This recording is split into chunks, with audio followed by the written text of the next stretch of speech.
Shalom, ici le programme Encouragement du jour partagé par le couple Venga. C'est l'heure de notre partage du jour. Très bonne écoute à tous.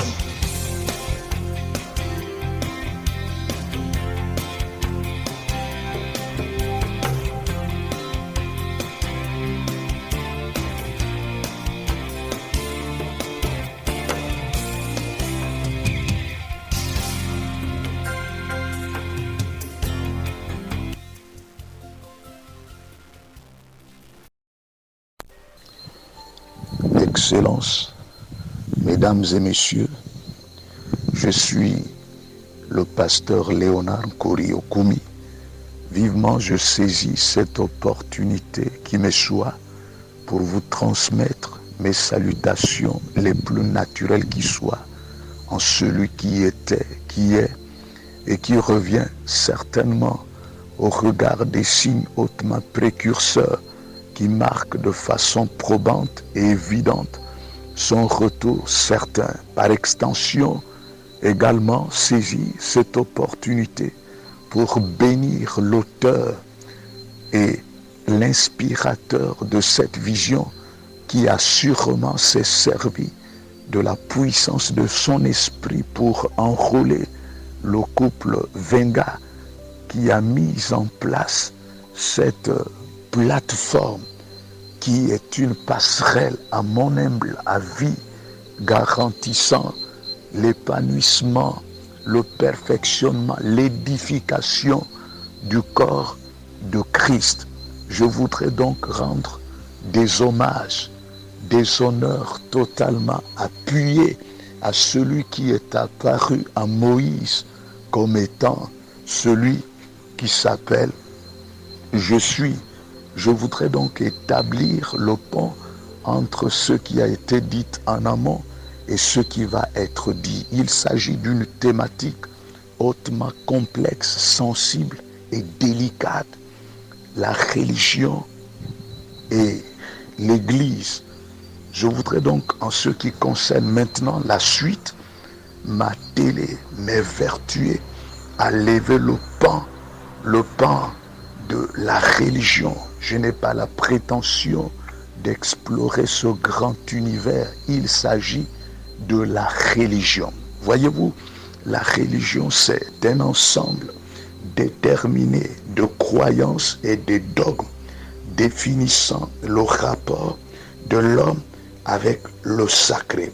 C'est un ensemble de pratiques et de rites spécifiques propres à chacune de ces croyances.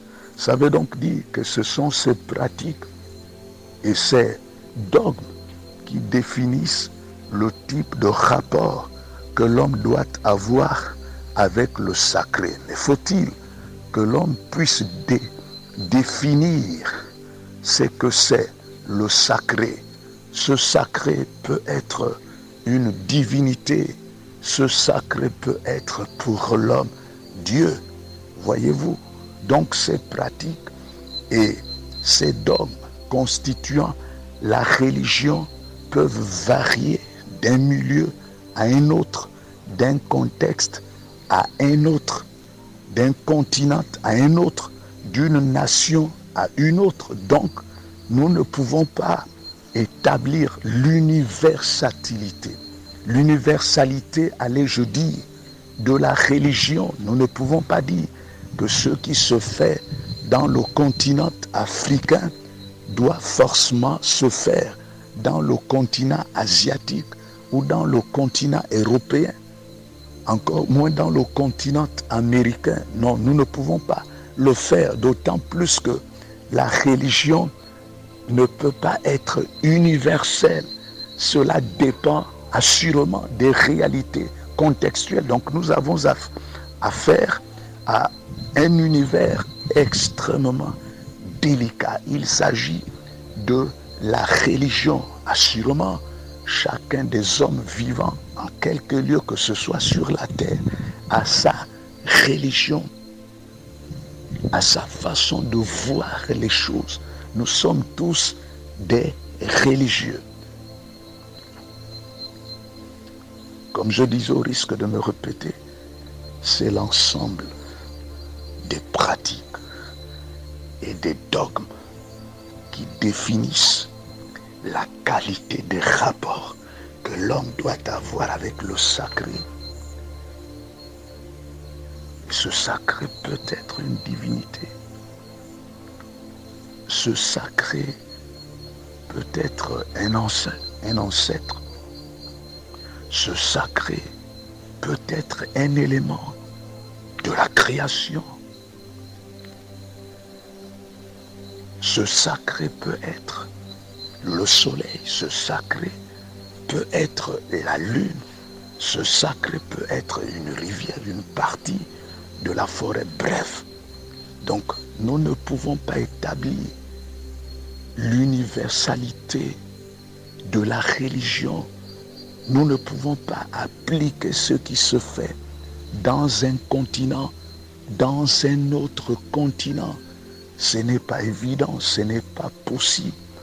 Donc nous avons affaire à un univers qui est auréolé de la complexité, de la sensibilité, de la délicatesse. Mais je voudrais effleurer quelque chose que Jacques nous fait découvrir. Il dit, la vraie religion, c'est celle qui est pure, celle qui est sans tache, celle qui consiste à prendre soin, à garantir aux veuves et aux orphelins le bien-être multiforme soit-il. Et en faisant donc ce petit comparatif, nous nous rendons compte que finalement, il y a un gros fossé entre ce que nous appelons religion et la vraie religion. Donc si Jacques dit que la vraie religion, c'est celle qui est sans tache, celle qui est pure, ça veut donc dire à l'opposé qu'il y a une religion qui est influencée par des taches et qui n'est pas pure. Je voudrais laisser ça comme ça, de manière à ce que nous puissions réfléchir. Mais Dieu voulant, nous y reviendrons.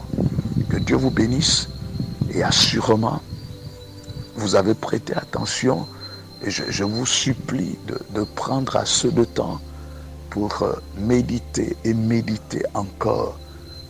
Dieu nous a donné la capacité d'appréciation, d'observation et d'analyse, de manière à ce que nous puissions produire des conclusions.